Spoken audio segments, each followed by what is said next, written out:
I've had the privilege of serving the people of my state as both a senator and a congressman, and much of my work in Congress has focused on health care, and especially the needs and concerns of patients, whether in a rural hospital in my hometown of Dodge City or in a major metropolitan area like Kansas City.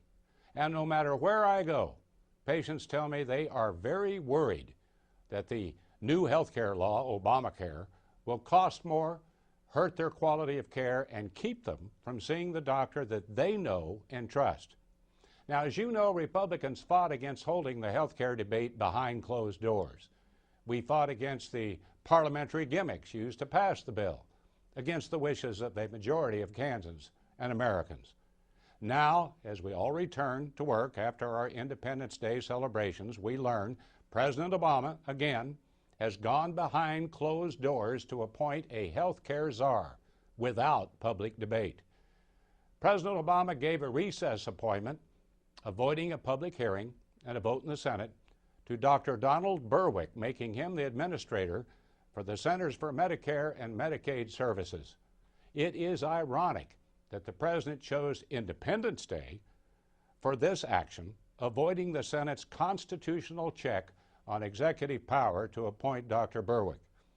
Now, upon learning of this move, the chairman of the Finance Committee, Senator Max Baucus, a Democrat from Montana, said, "I'm troubled that rather going through the standard nomination process, Dr. Berwick was recess appointed. I could not agree more with my Democrat colleague." Without a public confirmation hearing on Dr. Berwick's nomination, the Senate and the American people do not have the opportunity to learn about the man who will control 1/3 of all health care spending in America. So a lot is at stake. His influence will extend beyond Medicare and Medicaid, affecting nearly every American's care because Medicare sets the course for private insurers.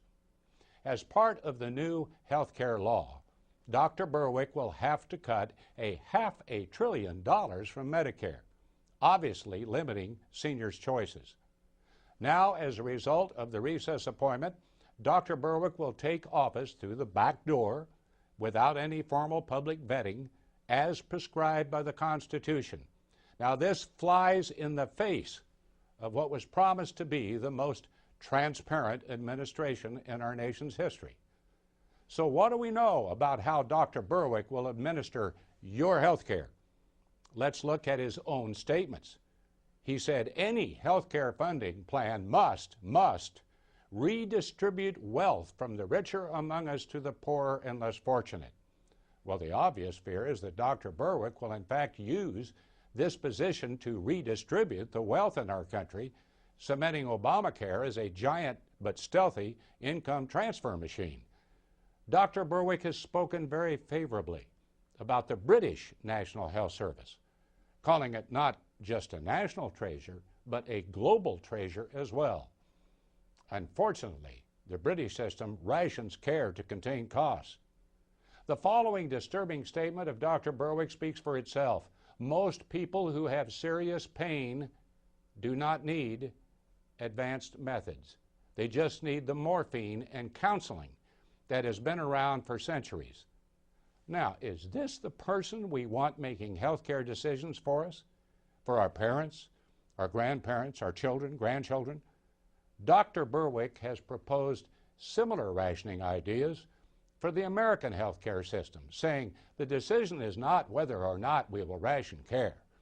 The decision is whether we will ration with our eyes open.